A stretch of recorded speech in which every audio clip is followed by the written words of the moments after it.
Olá, tudo bem? Sejam todos bem-vindos mais uma vez ao estudo da lição da Escola Sabatina, começando hoje uma nova jornada de 13 sábados. Vamos estar estudando a lição que tem por título A Verdade Presente no livro de Deuteronômio. O termo Deuteronômio seria no hebraico Devarim, seria a segunda lei, o objetivo do livro, né? E tem por objetivo também a instrução, trazer as informações de Moisés, que resolveu passar essas informações para o seu povo depois de uma derrocada, né? Quando o povo foi tirado do Egito, eles logo se inflamaram com idolatria e, por consequência, houve grande mortandade. Mas antes de mais nada, eu queria orar com você. Vamos orar? Pai querido e santo Deus, ilumina a nossa mente como adoradores do Senhor, a cada um que está agora nesse momento, ouvindo e vendo e analisando a lição da Escola Sabatina, Senhor. Em nome de Jesus. Amém. Então, como disse, Devarim ou Deuteronômio, palavras, ou seja, seria a segunda lei, melhor dizendo. Por quê? E qual o objetivo disso? Porque no capítulo 5 de Deuteronômio, Moisés ele repetiu a lei. Ele repetiu novamente, porque em Êxodo capítulo 20, tinha sido dados os 10 mandamentos. O povo, quando Moisés ainda estava lá no monte, com Deus, naquele lugar santíssimo do Monte Sinai, recebendo a lei das mãos do Criador. Sabia que Moisés recebeu a lei de Deus no dia de sábado? Está na Bíblia.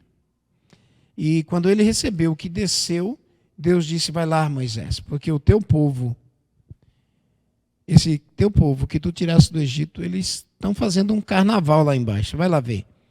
E Moisés, quando desceu com aquelas pedras lavradas, separadas por Moisés, lavradas por ele e escritas pelo dedo de Deus, como diz a Bíblia em capítulo 31, versículo 18, ele quebrou aquelas tábuas na presença de todo aquele povo ali. Não pensem em vocês.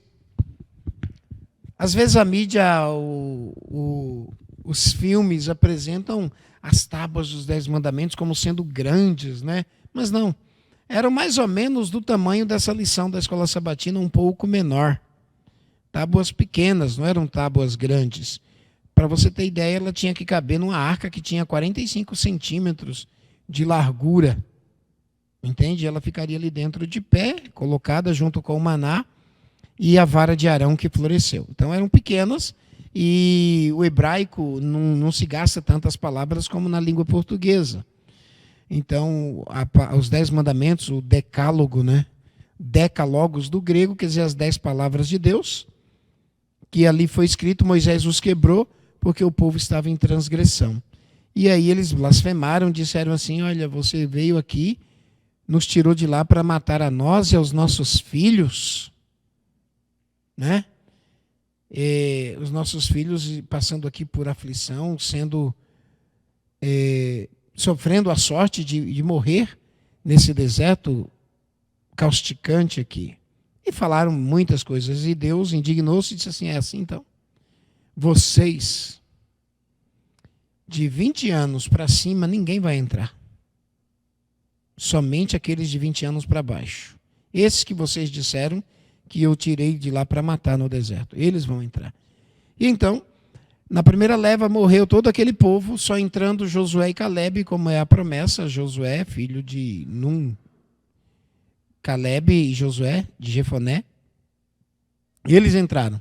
Mas o restante, nenhum daqueles que tinham mais de 20 anos de idade. Por conta da desobediência. E Deus então deu a Moisés, mandou de novo que ele lavrasse novas pedras e deu os 10 mandamentos idênticos, os mesmos, sem nenhuma alteração. Porém, na introdução de Moisés, ele apresenta como Deus sendo o seu Salvador, o seu libertador. O objetivo da lição 1 tem como função um prefácio de Deuteronômio, mostrando algumas nuances para que você e eu venhamos a compreender. No domingo diz assim: amar para ser amado. 1 João capítulo 4, versículo 8 diz: aquele que não ama não conhece a Deus, pois Deus é amor. Então somente quem ama conhece a Deus. E se você ama, diz que ama a Deus e não ama o seu irmão, o próprio João disse isso, você não ama de jeito nenhum. Porque se você não ama seu irmão a quem você vê, como que você vai amar a Deus a quem você não vê? Por isso que você precisa... E 1 João 4,9 diz assim: nós o amamos porque ele nos amou primeiro. Imagine você. Nós só amamos a Deus porque Deus nos amou primeiro. Há uma citação no livro de Jeremias, no capítulo 1, no versículo 5.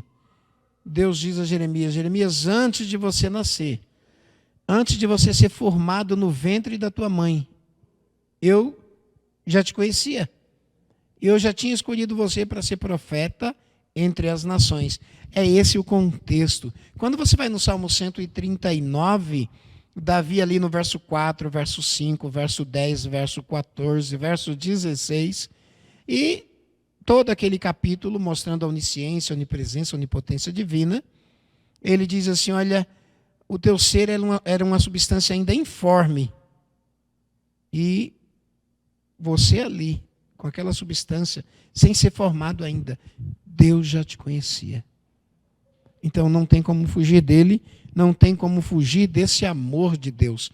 Os seres humanos vêm correndo de forma desesperada do amor de Deus, achando que as coisas desse mundo vão suprir, mas não supre, né? O tema, e o que é chamado a atenção para mim e para você, a verdade de que Deus é amor, nos ajuda a entender melhor a ideia de que o governo divino reflete esse amor em toda a sua criação. Deus, em toda a vasta criação do planeta e do universo, mostra que ali está ou estão as mãos de um Deus de amor. Ele age por amor em tudo que faz. As plantas, as aves, os pássaros, os quadrúpedes, os répteis, os grandes peixes do mar, as vagas do mar, a cada onda que quebra, quando ele disse assim: até aqui você vai, daqui você não ultrapassa. Tudo isso Deus fez por amor.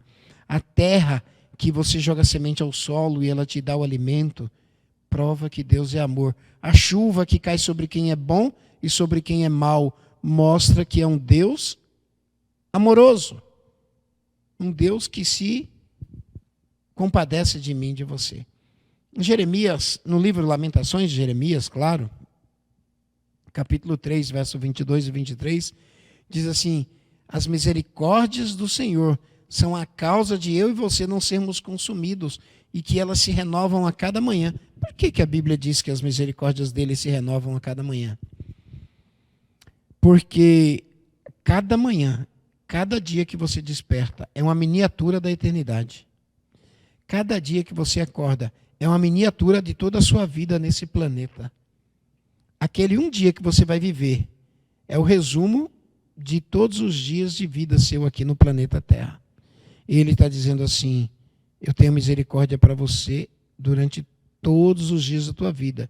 Mas como esse dia é uma miniatura, eu tenho misericórdia hoje. Para que amanhã você não acorde sem esperança, eu tenho misericórdia amanhã. Ela se renova a cada manhã. A misericórdia do Senhor por mim e por você. Quando você vai no ritual do santuário, que você encontra ali o altar do sacrifício, ele era de madeira de acácia, uma madeira de qualidade, resistente, uma madeira do deserto ali, que ela sofria as intempéries e por isso ela se tornou forte e rígida, e ela era revestida por dentro e por fora de bronze. O bronze representa a misericórdia, e aquele utensílio, aquela mobília, representa a Trindade. Por fora, Deus mostrando a sua misericórdia. Por dentro, o Espírito Santo mostrando a sua misericórdia, ele trabalha dentro. E entre Deus e o Espírito Santo, Jesus, a madeira, representando que ele é Deus homem, que ele viria aqui sofrer por mim e por você.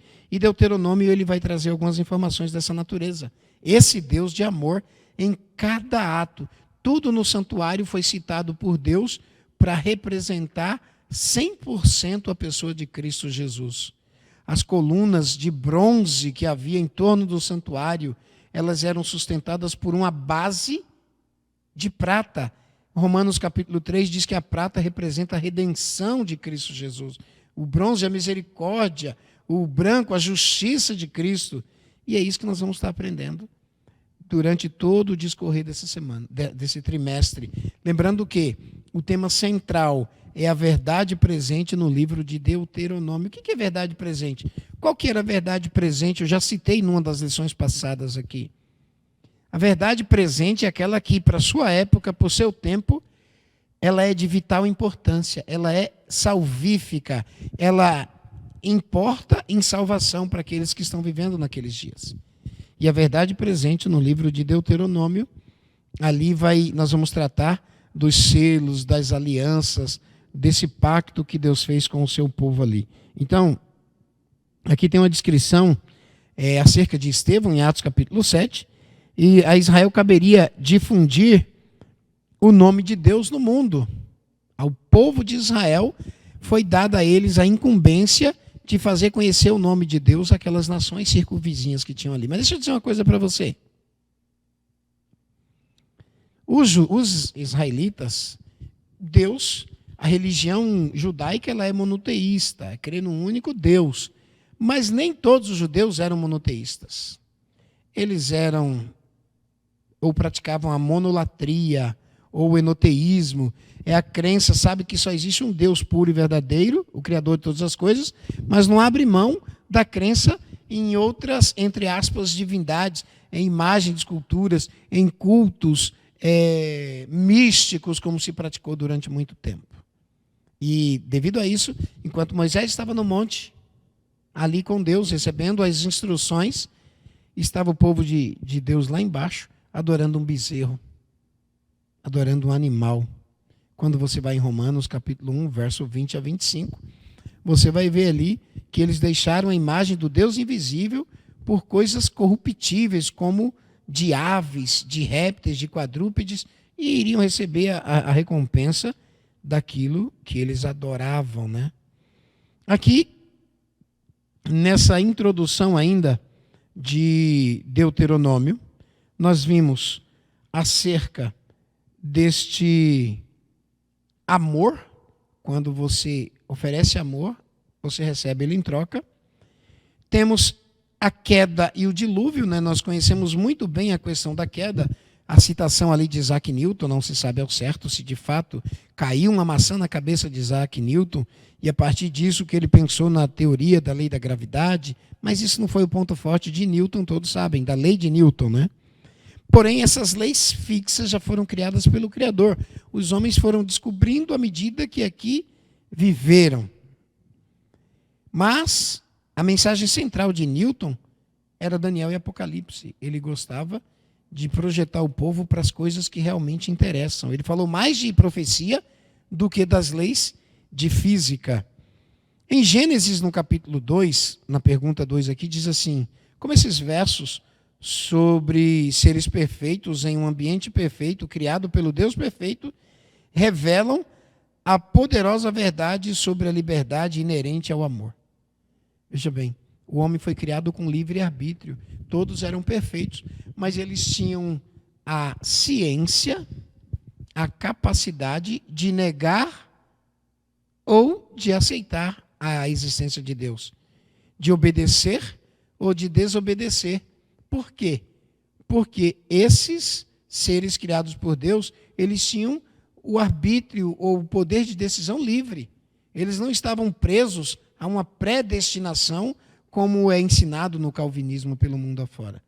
Deus, em próprio Deuteronômio, capítulo 30, verso 19, ele diz assim, os céus e a terra eu tomo como testemunha contra ti, que te propus a vida e o bem, a morte e o mal. Escolhe, pois, a vida para que viva tu e a tua descendência. Deus dá a opção do ser humano escolher. Isso é livre-arbítrio, é direito de escolha. Não há uma predestinação, já quem está salvo, quem está perdido, não. Nós somos o agente da nossa salvação a partir do momento que conhecemos, quando o plano da redenção é lançado diante de nós e nós nos posicionamos a favor ou contra Deus. Ok? Só para lembrar, o Éden ali, havia uma árvore, eles tinham a capacidade de comer ou não comer. Comeram. E um dilúvio de pecado, de crimes, sobreveio a esse planeta, né? Por consequência disso. E a terra estava tão contaminada. No livro Patriarcas e Profetas, a profetisa dessa igreja, Ellen White, diz o seguinte, que eles abriam a garganta dos animais e bebiam sangue do animal e apontavam para o céu em afronta ao Deus do céu. Eles se apropriavam das mulheres, casadas de outras mulheres, tomavam elas à força. O pecado se tornou tão terrível que não havia mais condição de viver de maneira moralizada na terra. Então Deus deu um anúncio a Noé, faze uma arca e entra tu e a tua família. Deus ainda esperou, 7 dias, quando Noé entrou, ele ainda esperou 7 dias. A fé de Noé foi provada. Ele ficou 7 dias ali. Quando Noé fechou a porta da arca por fora, por dentro o anjo fechou por fora. E os rogos do povo lá fora, quando as águas do dilúvio veio, não adiantava tentar abrir a porta, porque já tinha sido selada pelo anjo do Senhor. E aí nós sabemos o fim da história. Segundo os estudiosos, cerca de 1 milhão de pessoas viviam naquela época, que morreram nas águas do dilúvio. O chamado de Abraão. Abraão, no capítulo 12, Deus o chamou, o convidou, e ele disse assim, anda na minha presença e ser perfeito. Capítulo 12, verso 2 ali. Olhando para a cruz, a morte de Jesus, a pregação do Evangelho, como entendemos o que Deus prometeu fazer por meio de Abraão? Por meio dele, de Abraão, Deus disse que todas as famílias da terra seriam benditas. Deus deu esse legado a Abraão, que iria repassar de forma oral para os seus filhos, Abraão, Isaque e Jacó. E esse entendimento, esse legado dado a eles, desse povo serem os sacerdotes, nação santa, povo escolhido, propriedade peculiar de Deus para anunciar as grandezas desse Deus Todo-Poderoso. Então Deus tinha um povo especial no passado, no Velho Testamento, e era o povo de Israel. Deus amava todos os seres humanos, mas ele escolheu Israel para cumprir com a sua missão. Entendeu? Por amor àquelas pessoas, Deus escolheu o mais fraco, a nação menos capaz. Então a promessa a Abraão era para que todos os povos fossem abençoados por meio dele. Quando a gente vê isso em Efésios capítulo 3 ali, Gálatas, a respeito dessa bênção estendida hoje nos nossos dias, em Cristo agora não tem mais judeus, nem grego, não tem homem, não tem mulher, todos somos um em Cristo Jesus. E no livro de Atos, como eu estava comentando, a Israel caberia difundir o nome de Deus ao povo, esse povo que Deus amava tanto, mas que infelizmente era rebelde. Os pastores no passado, naquela época do Velho Testamento, eles tinham por costume conduzir as ovelhas, ele ia à frente, as suas ovelhas o conheciam e o seguiam. E quando ele colocava no aprisco, quando havia uma ovelha rebelde, desobediente, ela corria o risco de se afastar do rebanho ou cair num precipício, que era normal naqueles dias e naquela região acidentada, ou um lobo devorá-lo, um animal, um predador ali. Então, quando a ovelha dava muito trabalho, o pastor quebrava as pernas da ovelha. E aí agora ela não ficava mais de estripulia. E aí o pastor carregava aquela ovelha no colo. Às vezes Deus precisa quebrar a perna da sua ovelhinha, quem sabe você e eu, para que a gente nos acalmemos. E aí ele nos carrega no colo, com toda certeza. Em Êxodo 19, então, porque o Senhor chamou esse povo do Egito, eles seriam esse sacerdócio santo para outras nações, para outros povos. Eles iriam, então, os descendentes de Abraão, de Isaac e de Jacó, com eles Deus iria estabelecer essa aliança que também nós temos hoje, mas que foi estabelecida com eles, para que, cumprindo elas, o homem pudesse viver por intermédio dela, como diz Deuteronômio ali, no capítulo 4, verso 34, Êxodo 19, do 4 ao 8 também. E aqui ainda diz o seguinte, observe o seguinte, antes que, vale lembrar, Deus desse a lei para aquele povo, ele santificou todo aquele povo, pediu para que Moisés subisse ao monte, lavrou as pedras, como eu disse. E o que ele fez? Com o seu próprio dedo, ele escreveu os 10 mandamentos em pedra. Por que pedra? Pedra na Bíblia representa eternidade, coisa duradoura. No Salmo 119, no verso 152, lá diz assim, há muito que eu sei que os teus mandamentos tu os estabelecestes para sempre.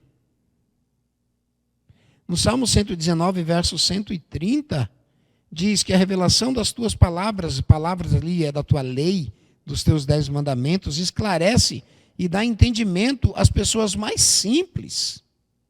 Olha que texto maravilhoso. O Salmo 119, verso 163 ao 165, e ele começa dizendo ali o que? Muita paz tem aqueles que amam a tua lei, e para eles não há tropeço.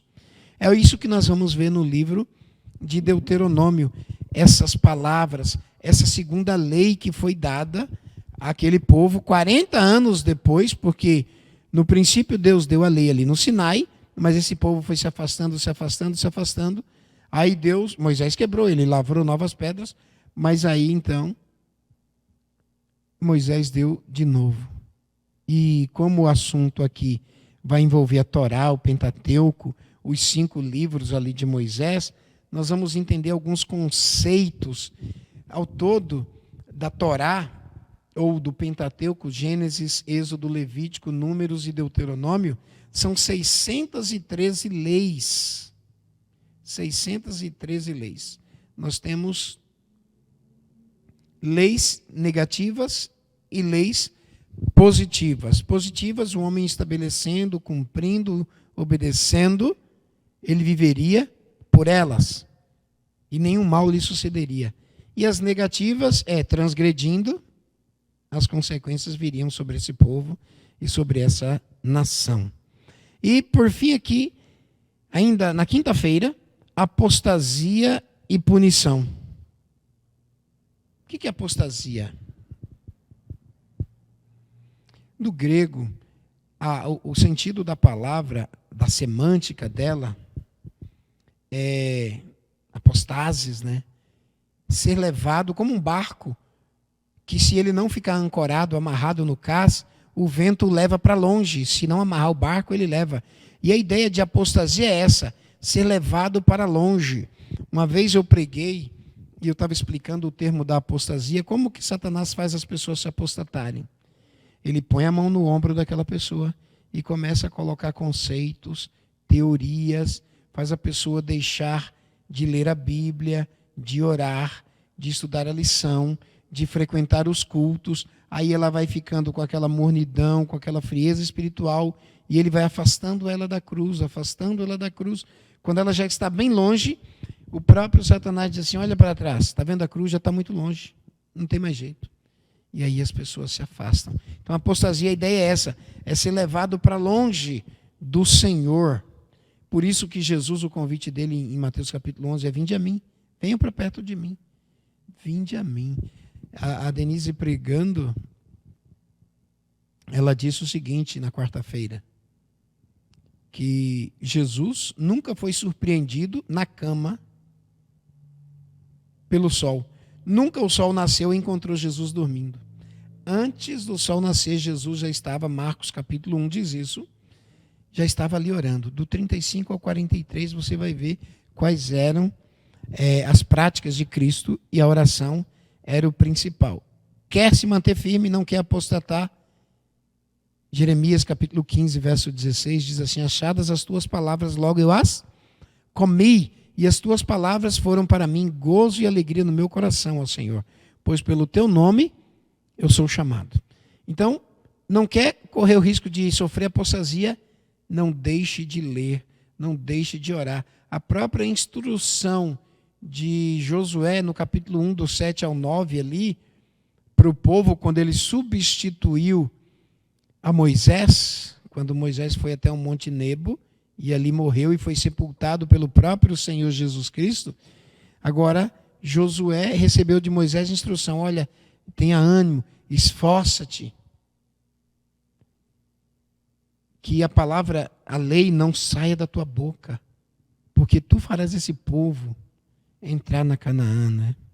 Um dia, por causa da apostasia do povo, Moisés, por causa da apostasia desse povo, Deus tinha dito para ele falar e a rocha, conversar com a rocha que representava Cristo. E ele feriu a rocha. E quando ele feriu a rocha, por ele ter feito isso, lhe foi tirado o direito de entrar na Canaã terrestre. Aquela rocha representava Cristo. Ele tinha somente que falar com a rocha. E ele feriu, porque ele disse assim: por acaso vocês pensam que eu sou um Deus? E quando ele bateu, jorrou água. Aí incorreu ele no risco de ser idolatrado por aquele povo. E Deus, como punição, deu a Moisés a ordem: sobe. E ele subiu. Olha tudo isso aqui. E ele olhou: está vendo? Estou. Você só vai ver. Para lá você não vai. E quando você vai lá no capítulo 32, você vê ele bajulando Deus, elogiando Deus. E Deus falou assim: basta, Moisés. Basta. Você não vai entrar. E Moisés, obediente como era, Deus disse: deite-se. Ele deitou e Deus retirou seu fôlego de vida. E ele foi morto e sepultado pelo próprio Senhor Jesus Cristo. Aí quando você vai a Judas 9, você encontra Satanás sentado em cima do local de sepultamento de Moisés, e Jesus foi lá para ressuscitar, e Satanás não queria sair de cima. E Jesus disse assim: o Senhor te repreenda, Satanás. Sim, assim como lá em Zacarias 3. O Senhor te repreenda. Não tinha poder para isso, mas não disse nenhum juízo infamatório contra Satanás. Somente lembrou que ele era um tição tirado do fogo, como Zacarias 3:2. E ressuscitou seu servo Moisés. E Moisés foi levado para o céu. Percebe? A rebelião, a apostasia daquele povo fez com que Moisés fosse privado da Canaã terrestre, mas Moisés foi para a Canaã celestial. E sabe o que mais? Ele foi proibido de entrar ali, mas na transfiguração, quando você vai em Mateus capítulo 17 ali, você encontra Elias e Moisés na transfiguração de Cristo. Elias representando aqueles que um dia seriam trasladados da terra, vivos, e Moisés aqueles que seriam ressuscitados, que vai acontecer a grande ressurreição, não muito tempo daqui para diante. Deus, Ele está pedindo para que você e eu, como sacerdotes dele, como diz Apocalipse 1:6, e nos constituiu reis e sacerdotes, para que possamos ir nesse povo que está apostatado e trazê-los de volta. A mensagem é: sai dela, povo meu. Então, o que Deuteronômio tem para nós durante esses 13 sábados é algo maravilhoso, é uma experiência de renovação, para nós compreendermos o sentido do chamado que você e eu recebemos. Você faz ideia da bênção que é servir ao Senhor, de estar na igreja dele, a igreja da profecia bíblica, e receber a instrução das Escrituras para poder falar às pessoas e trazer para elas uma mensagem de salvação. Em Oséias capítulo 6, verso 7, diz que Adão transgrediu a lei de Deus. Ele foi infiel à sua aliança, quebrou a aliança de Deus. E o povo aqui, qual foi o componente crucial para com Israel em relação à aliança com Deus? Êxodo 19, verso 4 e 5. Se guardasse a aliança, seria povo dele.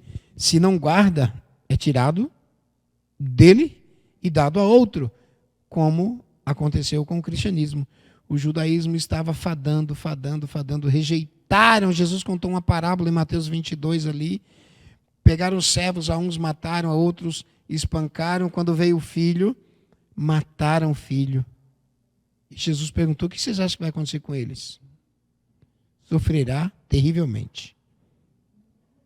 Então, o que fizeram com Jesus? Jesus fundou o cristianismo. Em Atos 17, verso 11. Aí você vai ver, ali a partir do livro de Atos, a primeira vez que eles são chamados de cristãos. E aí, Jesus entrega para o mundo uma igreja formatada por ele, cheia do Espírito Santo do Senhor. É isso que Deuteronômio vai mostrar para nós nos dias subsequentes, mas o chamado para você é para ser fiel e para guardar essa aliança.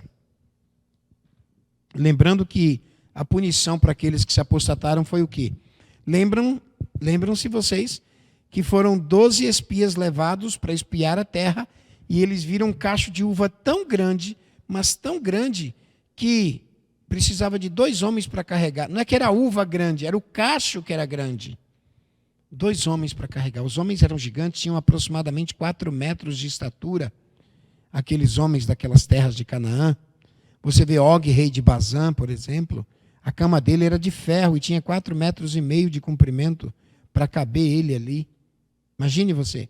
E eles tiveram medo. Fizeram um relatório negativo, os 10. Os 10 morreram de praga.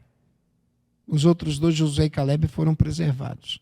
E como punição, morreram todos eles de 20 anos para cima. Só ficaram vivos os de 20 anos para baixo, que entraram ali na Canaã terrestre.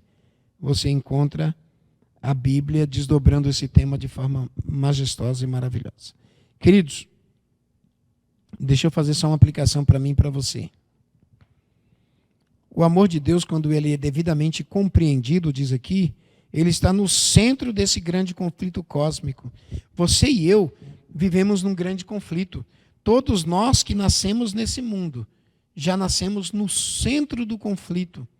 De um lado está um Deus todo amoroso, todo misericordioso, lutando, trabalhando pela minha e sua salvação. Do outro está Satanás e seus anjos, pelejando para que você e eu pereça. Ele não quer perecer sozinho. Eu costumo, quando dou estudos bíblicos, salientar o seguinte: imagine você, que Satanás, imagine você, que ele vai queimar, a Bíblia diz isso, no lago de fogo por um bom tempo, até pagar por todos os seus pecados. Depois que ele pagar por todos, aí ele vai virar cinza. Vai queimar e nunca mais vai voltar à existência.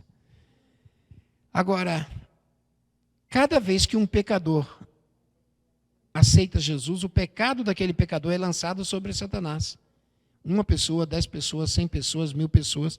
E aí ele vai queimar pelos dele e por aqueles que ele induziu ao pecado, mas que pelo sangue de Jesus foram lavados e remidos, foram purificados. Então esses pecados vão ser transferidos para a cabeça de Satanás, que é chamado de o bode Azazel, ali quando você vai a Levíticos capítulo 16, verso 8 a 16, e Apocalipse capítulo 20. No ritual do santuário, no Yom Kippur, o bode Azazel, o sumo sacerdote, então, ele entrava com o sangue daquele bode que era morto e aspergia ali, depois trazia os pecados todos que para ali foram transferidos durante um ano e colocava na cabeça do bode vivo. E esse bode era levado para o deserto, onde de um penhasco ele era precipitado abaixo. Assim como Satanás em Apocalipse 20 é colocado num abismo. Entende? Então, assim, queridos, dentro do contexto do grande conflito, Satanás quer que você se perca, Porque se você se salvar, o seu pecado vai sobre ele. Agora, se você se perder, você vai queimar pelos pecados que você cometeu, e ele queima só pelos dele. Por isso, ai da terra e do mar, diz Apocalipse, porque o diabo desceu até vós, cheio de grande ira, sabendo que pouco tempo lhe resta, capítulo 12, versículo 12. Ele está com pressa, porque ele sabe que falta pouco tempo e ele quer fazer o máximo de mal possível às famílias da terra. Ele quer levar o maior número de pessoas. Apocalipse capítulo 20, versículo 14, versículos de 12 a 14. Você vai ver a Bíblia dizendo que os perdidos é como a areia da praia do mar. É uma grande e vasta multidão. Espero que você não esteja contado nessa areia, mas que você seja aquele lá de Romanos capítulo 9, verso 27, ou de Apocalipse 12, verso 17, ou de Apocalipse capítulo 14, versículo 12. Que seja o povo remanescente de Deus, os sacerdotes dele, com a luz especial para dar a todos os que vivem nesse mundo aqui. Deuteronômio está começando agora, uma nova lição. Temos 13 sábados pela frente. Estude a palavra de Deus. Porque está escrito no capítulo 8 de Deuteronômio e no capítulo 4 de Mateus, que nem só de pão viverá o homem, mas de toda a palavra que sai da boca de Deus. Que Deus abençoe a você e a sua família, em nome de Jesus. Amém.